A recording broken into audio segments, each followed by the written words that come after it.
Going back to the first item on the agenda, Basha Cafe, it's my understanding that Siobhan is Okay, so we'll go without it. You have the hearing. Yeah.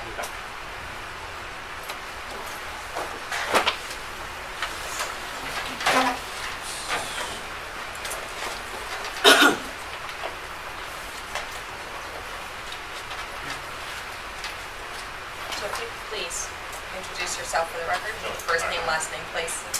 Good evening, Madam Chair, members of the Commission. James Rafferty is appearing on behalf of the applicant, Basha Cafe LLC.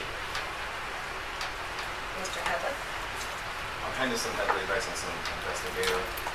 Could you read the spelling? Could you spell your first name and last name for me, please? First name is Henderson. Last name is Headley. This establishment was inspected on November 15th. A report dated November 18th for the License Commission, and it reads as follows. Please be advised that this establishment was investigated as instructed. The owner manager of record, Sarah Shavana, was not present. The prospective new owner was also not present. His name is Tasbei Andarge. Nevertheless, I spoke with Tamu Tedesi, Tasbei's brother. I posed various questions to him. He stated he will be assisting his brother in the future. According to him, ownership has not changed. Tamu reiterated that Sarah is still the owner of record and is in charge of all operations. He also stated that new events were not scheduled. In addition, no DJ or other forms of entertainment were scheduled for future programming.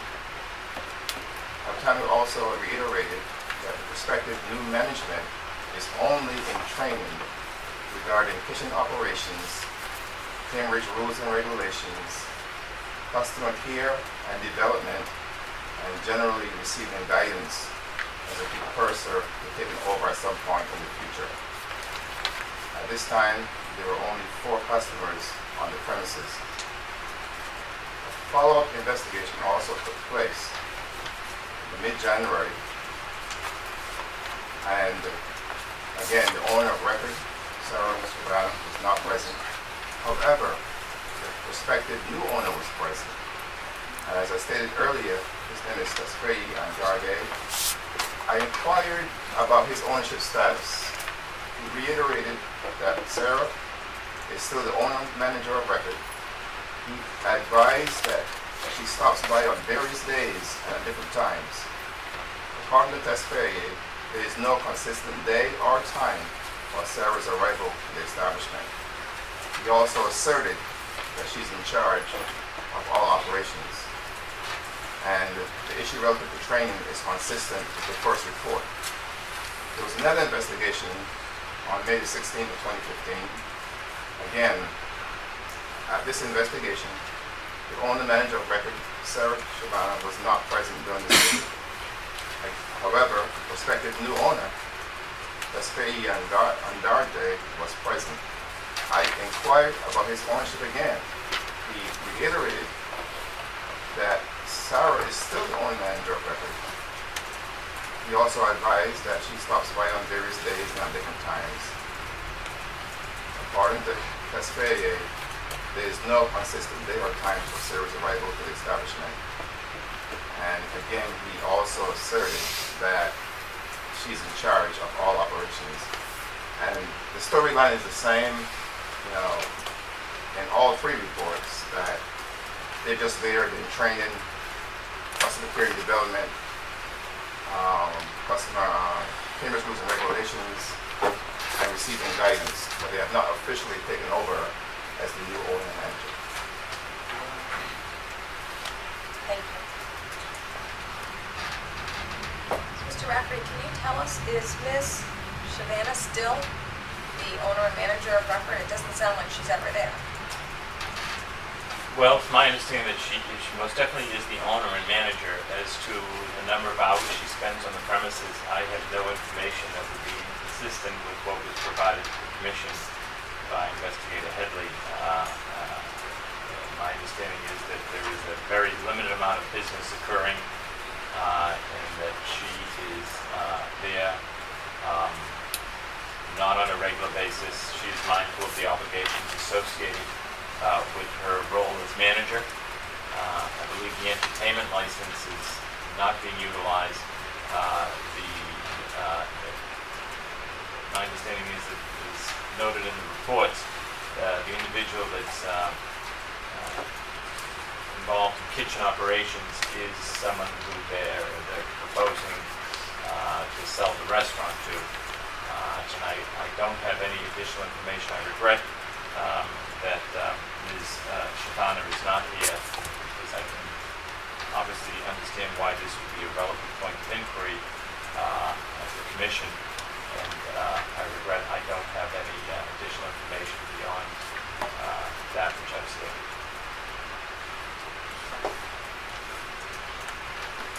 I think my concern is that, again, it just doesn't seem like she's on premise, and we had an application for someone who wanted to be the new owner. The matter was continued, has not come back on our agenda again, but yet it sounds like he's actually operating, and she's never around. In fact, I know that the license was paid by him. It seems like any checks that we've received has come from him and not from Ms. Shavana. So I'm just a little concerned about who's actually operating.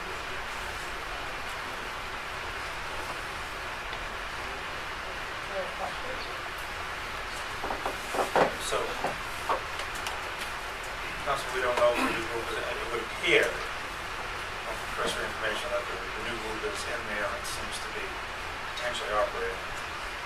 Well, as I said, I don't have any information to suggest that the facts are any different than Investigator Headley said. It is not an uncommon practice for a prospective buyer to be an employee or someone interested, but I don't know the extent of Ms. Shavana's time on the premises. And I know it's on for information, and information could certainly lead to a disciplinary hearing where she could be facing significant sanctions. I would ask if the Commission would be prepared to allow her to at least submit a written statement to the Commission before any decision is made as to whether this would move to a level of discipline. But I certainly understand the point of inquiry, and I frankly had thought that there might have been something occurring in the last few weeks that would have accelerated the pending transfer application. So. Do you know why she is not here this evening? I may have to take responsibility for that. I informed her when I was asked to participate in this that my schedule didn't permit me to be here at the last time, and I would request a continuance. And we did. It was my understanding that she was aware of what the continuance date was, but when I arrived here this evening, it dawned on me that I don't have a memory of specifically informing her of that date, so I would take some responsibility on the question of whether she was properly notified, and I would apologize. If the notice is it's certainly the applicant's obligation to be here. The request was made on her behalf, and I recognize that. But, given the issues present in the informational hearing, certainly is not helpful that she's not present here.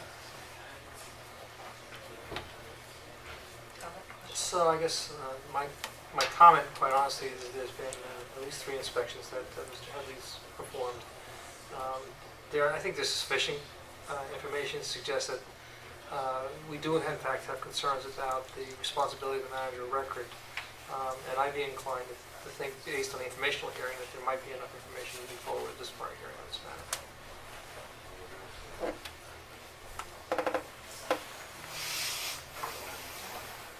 Are there any members of the public that wish to be heard in this matter? Seeing none, I'd like to make a motion that we go ahead and schedule this for a future disciplinary hearing and bring in the applicant as well for a separate hearing to ask the status. Is there a second on the motion? Second. All those in favor signify by saying aye. Aye.